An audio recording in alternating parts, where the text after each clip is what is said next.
It's amazing to think about our tube of light or sphere of light around us actually as an extension of our I am presence and its radiance, and of all of the qualities and virtues that are in our causal body. Just had a flash of a teaching that even though we may visualize white light as this pure sheen of God radiance around us for our protection, within that white are all the rays, as we know. The white light contains all the colors. So actually, the true tube or sphere of light around us contains everything that we require during our day to be victorious. All the virtues of God are there, ensconced within it. So when we invoke that tube of light or sphere of white fire in the morning when we arise, actually we have access to everything that we require through the whole day, all the essentials of our day, our 24-hour cycle, to be happy, to be fulfilled, to be resolute in our work, to be connected and in a surefire way, inspired by our presence by the ascended hosts, our guardian angel, our sponsoring masters, any master that we may be working with on a particular project or a situation. The tube of light holds within it this amalgamation of God energies that is so powerful and dynamic. It's like compressing the light of the cosmos into this smaller space that is within our auric field, or even expands outside of our normal auric field to seal us in this indomitable, invincible light energy field.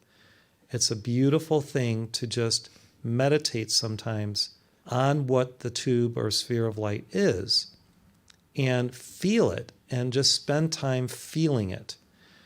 We have the spiritual practice in our movement of emanating light. That is a spiritual practice, to emanate light. However, how can you do that unless you first experience and feel the light of your presence? I don't think it'll be as powerful and dynamic and energetic. So first you have to spend time to actually feel the aliveness within your threefold flame, burning brightly. You feel the rush of the Holy Spirit's presence right within you. You feel the amalgamation of these divine powers and glories and essences. And then once you're surfeited in that, once you experience it as a tangible reality, then using the all power of God that's available to you through your divine presence, you can then emanate light rays, frequencies, divine essences to any and all parts of life. You can imagine it, and it is so at a certain level of the etheric plane through your imagination, through the eye magic of your pure vision.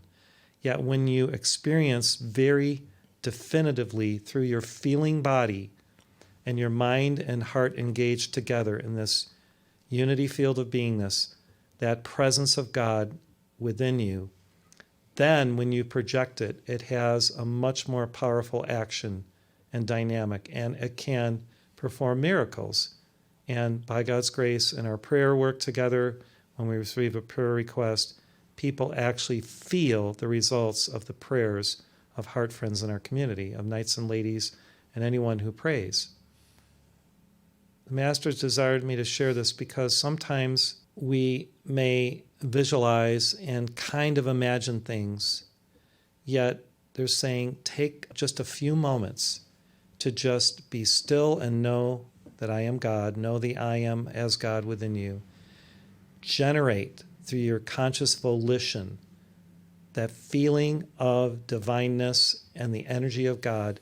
And then when you experience it, when you know it as this tangible reality, then you can practice emanating light, raising your hands if you'd like to project the light through your hand chakras, the crystal ray chakras of your hands. I like to sit in the lotus a lot when I'm meditating because it just puts me in that centered state where I feel like a yogi who has got the awareness, the God consciousness, and the mastery to do this work. And so you may have what works for you in terms of that, standing, sitting, being in nature, whatever. Just keep doing it, but spend that time of feeling it. It's so important. So thank you, Masters, for that little snippet of truth.